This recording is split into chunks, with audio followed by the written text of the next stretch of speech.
Hello. I would like to say a few words about the guru question. As you can imagine, I get asked that quite a bit. For me, when we talk about gurus, we really are talking about how not to waste time on the spiritual path and by extension in your life. Because that's the only reason why this question arises. The question of how to make your time spent efficient. So let's talk a little bit about who a real guru would be. For me, there should be at least two qualities. Number one, he or she should be alive. And I'll talk about it in a second, why that's important. And he or she must be a person of mystery. What is mystery? Mystery is a term I use for the source, for the force, for God, for supreme consciousness or supreme being, or for the whole universe. Why mystery? Well, because we humans cannot really understand that.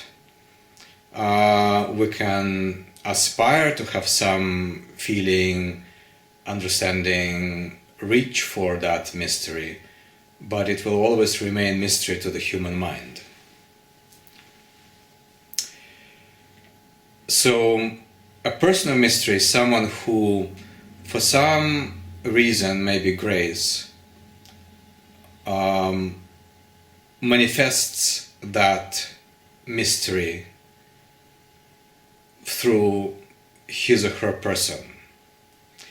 What I've seen in my experience and read in quite a few books is that usually a true person of mystery will not be aware that they are a person of mystery.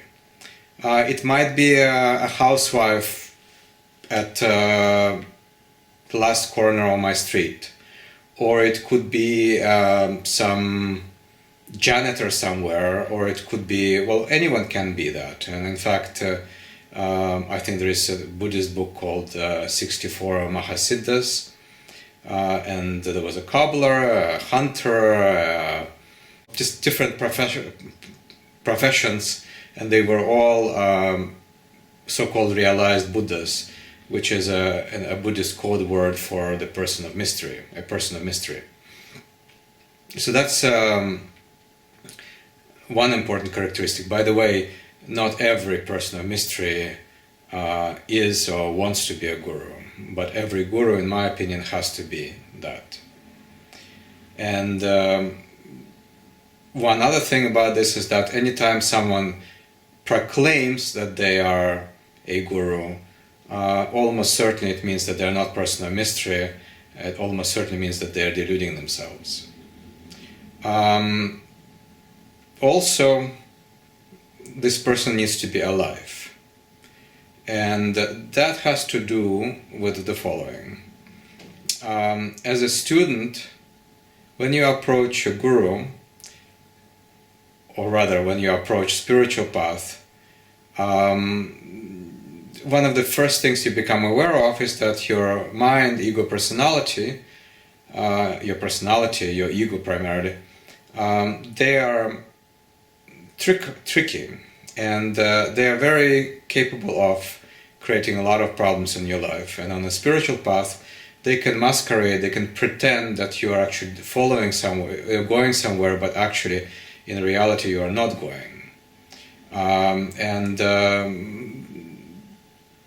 That pretense, that falsehood on the spiritual path is a very serious thing.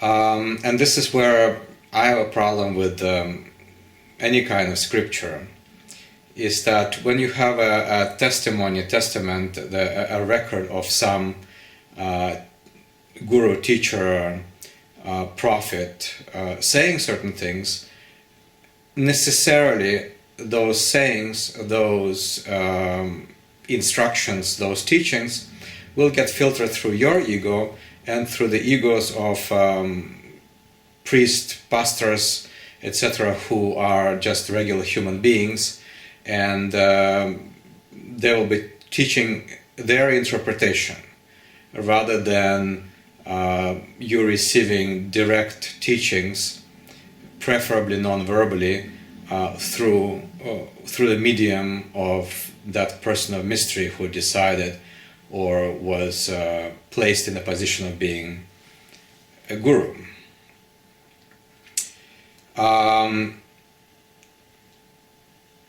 That's pretty much about the issue of being alive and person of mystery.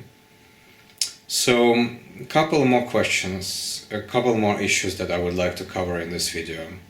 One is so-called abusive gurus. This is like a really big deal. So several things are here. First of all, by definition, a guru who abuses is not a guru, because by definition, person of mystery is part of the fabric of this universe, is a messenger of God, so to speak, a conduit of that energy. They, at the very least, should know the difference between harming and non-harming, and at best should be in tune so much that they could not possibly harm.